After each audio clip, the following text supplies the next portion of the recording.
గతంలో చెట్లు నాటడానికి గొడ్డలు ఉపయోగించేవారు, పనిముట్లు. ఇప్పుడు అదంతా పోయి చెట్లు నరకటానికి, ఆ కాండాన్ని కట్ చేయడానికి కూడా మిషన్లు వచ్చినాయి.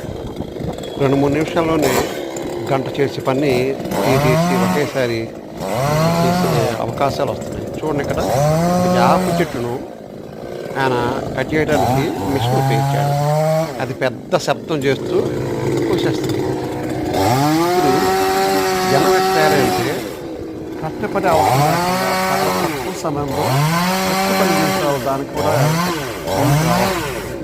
ఎందుకంటే అది అవసరం. ఒకే రోజున ఒక పని మీద ఎక్కువ కాకుండా ఎక్కువ పనులు చేయడానికి మిషన్ ఉపయోగపడుతుంది.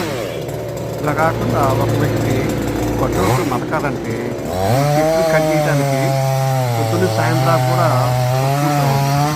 కాకుండా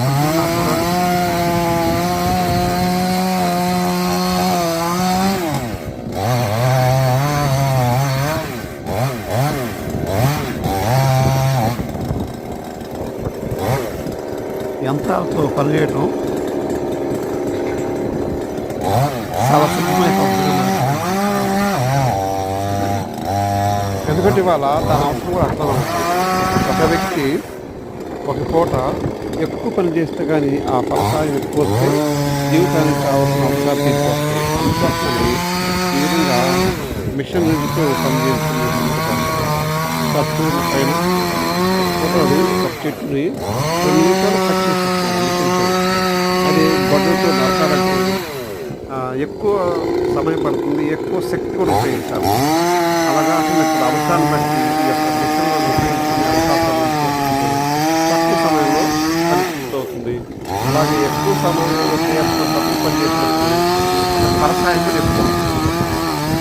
అందువల్ల మిషన్ల అవసరం ఎక్కువగా ఉంది. అంటే వాళ్ళ ఉన్న పనిలో తక్కువ టైం ఎక్కువ డబ్బు సంపాదించాలి. దాని అవసరం కూడా అర్థం ఉంది కాబట్టి అందుకోసం మనం దాన్ని కూడా మనం ఆశ్రయించాల్సి ఉంటుంది. చెట్లు కొట్టాలన్నా మిషన్ చివరికి మనిషి చనిపోతే తీసి గుంట తీయడానికి కూడా మిషన్లు ఉపయోగించాల్సి వస్తుంది. అటువంటి పరిస్థితులు మనం ఉన్నాం. అయినా తప్పని పరిస్థితులు అవన్నీ కూడా జరుగుతూ ఉన్నాయి. సరే చూద్దాం. Okay, thank you.